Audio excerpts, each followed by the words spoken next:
So, Gordon, you've done a lot of brain injury cases, and you probably know more neuroscience than most lawyers. Maybe not you. Uh, so,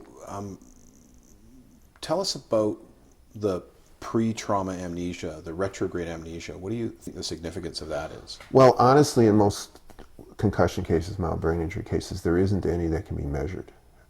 Your daughter's case is really quite unusual in that you're able to document a finite period of retrograde amnesia. And the advantage of a sporting event is that you do have a timeline. You can say, well, I remember up to doing this jump and I don't remember the last two, or whatever it was that she was doing. And you get that timeline.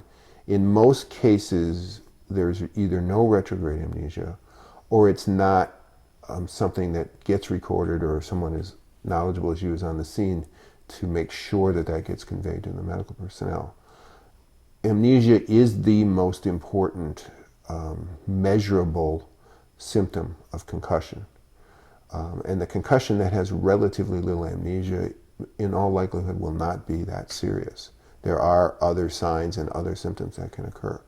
But amnesia is the one thing that could be identified in the emergency room, could be identified by personnel, diagnostic personnel on the first day, in the first week, that rarely gets identified. And the problem with amnesia is, first, what you refer to as perseveration, that repeating the same question, repeating the same response, is something that nobody pays enough attention to, and is a sign of confusion. It is a sign of failure to record that you've already done that. You've already stated that I don't know where I am or where I am. But it's also failure to remember the events between the time of the injury and whenever the questions are being asked. If you had not been there, my suspicion is the doctor would have asked your daughter what happened. Right. And if she didn't have the retrograde amnesia, she would have been able to explain, I fell off my horse.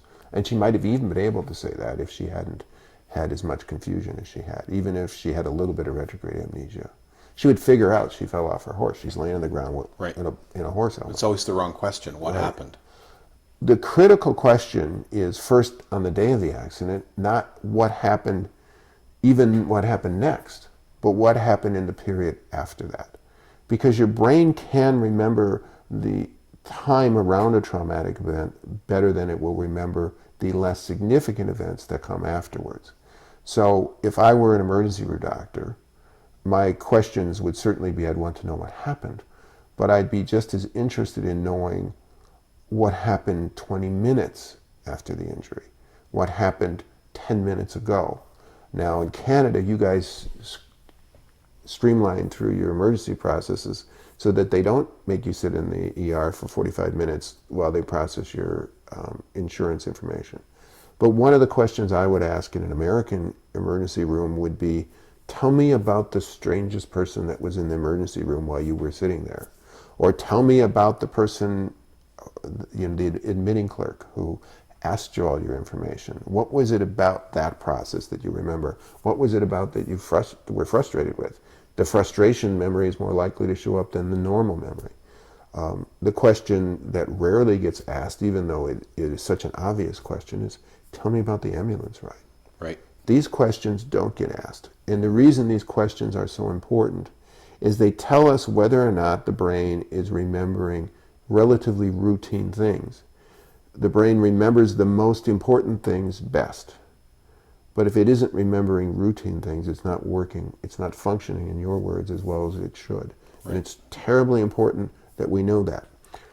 Just one sec. And we know why the brain remembers the important things and not the trivial things. It's not that it's sorting, it's that the important things cause a bigger emotional response and memories associated with the emotional part of the brain, the limbic system. Yeah, and the actual behavioral geography of the brain does in fact have an impact as to what is remembered. The memory centers and the emotional centers are very geographically close to each other. They may have one time evolutionarily had similar functions. So the likelihood that you remember anything that's scary, the likelihood that you remember anything that's emotional, the likelihood that you remember the most significant events is there, where the less trivial are, the more trivial are the things that might not be remembered efficiently or as they should. In measuring amnesia, however, we cannot just look at the day of the accident. We'll get a very incomplete picture of the severity of amnesia if our questions are limited to what do you remember about the ambulance ride? Or what do you remember about the clerk that you might have seen 20 minutes ago? What we need to do is we need to ask that question tomorrow, Right. the day after. And in the United States today, and I assume this is probably true at least in hockey in Canada, we are getting very good follow-ups with our athletes. The athletes are being questioned, tested, with the hope of getting them back in the game almost every day until they're cleared. There's nothing like that for what I'll call the civilian patient, though. And the civilian patient is not asked a question about their memory of the day of the accident the next day.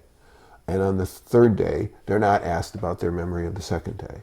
And that absence of those questions, the absence of documentation of memory failures in that period is probably the most significant explanation as to why we don't diagnose more concussions. But it is really the absence of getting a history of something we could have gotten a history about. Yeah, it's the serial blood test for a diabetic. It wouldn't just do one. And, in my daughter's case, again, because I know more, and I had, half a dozen doctors and people talking to me every day, we were doing things like that. Third day, tell me about what happened, what happened with Monty. Tell me what happened yesterday. Who did you talk to on the phone yesterday? What did you have for dinner? And I could see the change in her memory, that as it improved. And so, that was happy for us, that she looked like she was on the road to recovery.